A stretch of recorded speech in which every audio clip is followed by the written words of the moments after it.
Hey guys, what is going on? It's number 5, and today I have another gameplay for you guys. We are playing, I can't even pronounce his name, so I'm not even going to try. Apparently he likes soccer though, so that's cool. I think I've played this guy before. His name looks very familiar. I don't think he's on my friends list, but his name looks very familiar. Anyways, we are going to be playing at Tropicana. He's got a lot of games played, but he's a little bit over 500. So I wasn't extremely worried going into this game. We have Chris Sale pitching for us. And I don't know if I've talked about Chris Sale, but right now, I plan to do a top 10 starting pitchers. Right now, I have Chris Sale definitely in the top 5. I mean, I think he might be a top 3 pitcher in this game. That being said, really no starting pitchers are great versus good hitters.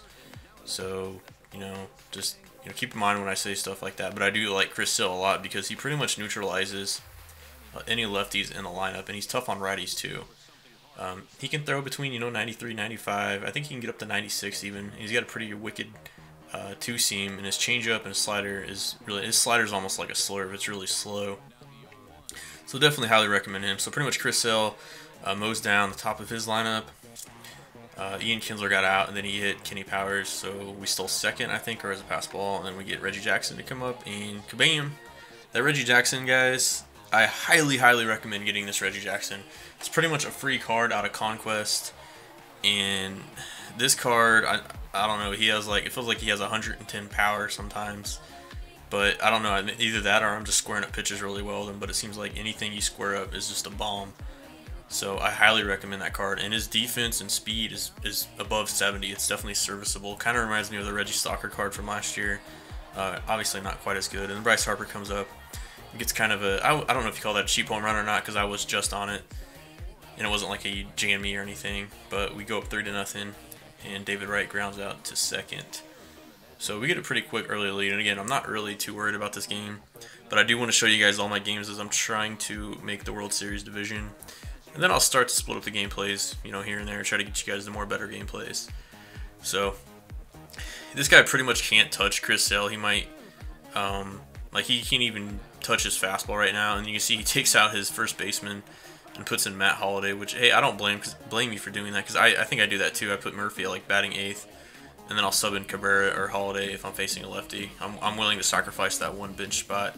It does kind of crack me up, though, when people have a whole batting lineup constructed of lefty hitters and they sub out 3 or 4 guys. That really cracks me up. Anyways, Chris Sale's pretty much dominating again the second, and he got my first few hitters out in the bottom of the second. I take 2 strikes at Chris Sale just to see some pitches, then I fight one off into the left center or left field for a hit, and that's really unfortunate for this guy because Ian Kinsler comes up and smacks an high inside fastball out. Guys, Ian Kinsler, highly recommend him. Highly, highly recommend him. Probably one of my best hitters right now, him and Reggie Jackson. I think I have 17 or 18 home runs with him. He's got I think he's batting over 450 with nearly a 500 on base, and I'm just guessing, but I think he has an 800 slugging or something. He's just killing it. I love his swing. And then look who comes up again, Reggie Jackson with a runner on, takes it to center field, left center, I guess slightly. And I was actually on that one as a green swing. It wasn't like I got jammed there, so I was pretty much on that. He didn't get that pitch inside enough. Then Dawson comes up, hits one down the line. So at this point, again, not too worried, but you can't take anything for granted in this game because I have given up quite a few leads, and it's just hard to pitch in general in this game. Harper comes up. I was slightly under it. I should have stayed on top of it a little bit more and went with it like last time, where he hit it oppo off the foul pole, but we get under it. But we're up 7-0, so it's looking good, but I don't want to take this guy for granted because you never know. He's played a lot of games. He's probably got a pretty good team. But Chris Sale still pitching strong, getting easy, weak flyouts, and getting his fair share of strikeouts. So I guess I'll ask you guys, what do you guys think of Chris Sale? Have you used Chris Sale this year? What do you guys think of lefty pitchers in general? Because I'm finding them to be more effective, kind of how I envision this game to play out. And I think if they can fix the hitting or tune the sliders a little bit, they'll be even more dominant. But it's almost a guaranteed out because people struggle lefty on lefty. I think most people will say that it's harder to hit lefty on lefty than righty on righty because we're just not used to seeing it. And a lot of the lefty hitters just don't hit lefties as well as, righties hit righties. So it's just a little bit more awkward, and we're just not used to seeing it. There might be a few of us out there that do hit lefties better, but it's just nice having a lefty starter when your opponent has, 3 to 4 lefties in their lineup.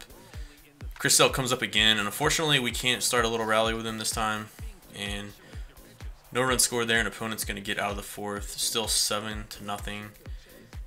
We got a 1-2 count on Kenny Lofton, 2-seamer, and on the hand struck him out. And then Dawson comes up. We pitch a changeup away. He hits it pretty well for a base hit there. Gets a guy on. So again, we have to be careful because, like I said, I've had 6-7 run leads just vaporize, and I've had the same for me where I'm down 7-8 runs and I come back. It's just the pitching is too hard in this game, or I guess the hitting's too easy, however you want to phrase it. Fourth inning, we get a 3-1 count. Kenny Powers, this guy's not messing around with him, puts him on for some reason for Reggie Jackson to come up, and he hits one pretty hard, but his shortstop misses it. That should have been a double play ball, but instead we're going to get first and third, nobody out. And I really feel for my opponent there. That should have been a tailor-made double play.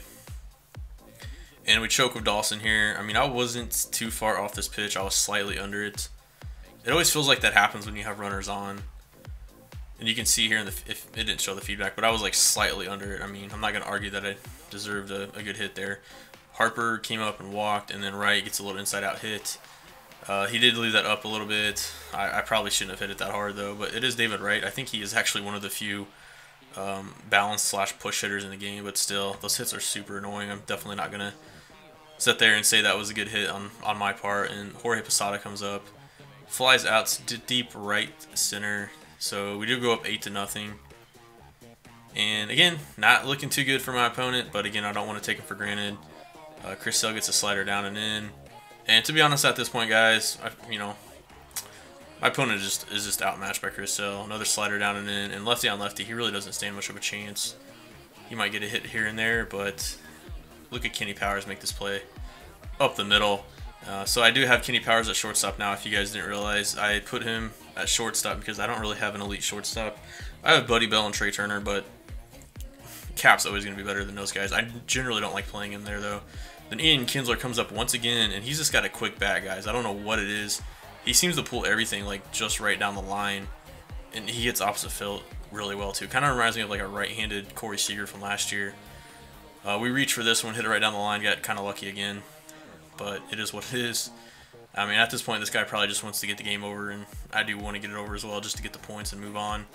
Reggie Jackson comes up, 1-2 count, 2 outs, and he hits him. So Jackson's just getting on base, hitting the ball hard. And then Dawson comes up, 2 on, 2 out. He hangs a curveball. He left Arrieta in the whole game, by the way, which not very smart. And his throw is offline, and that's going to be the game, guys. So hope you enjoyed it. Sorry this game wasn't closer, but trust me, I have some really good gameplays coming, especially the next video. So definitely make sure you guys check that one out whenever I upload it.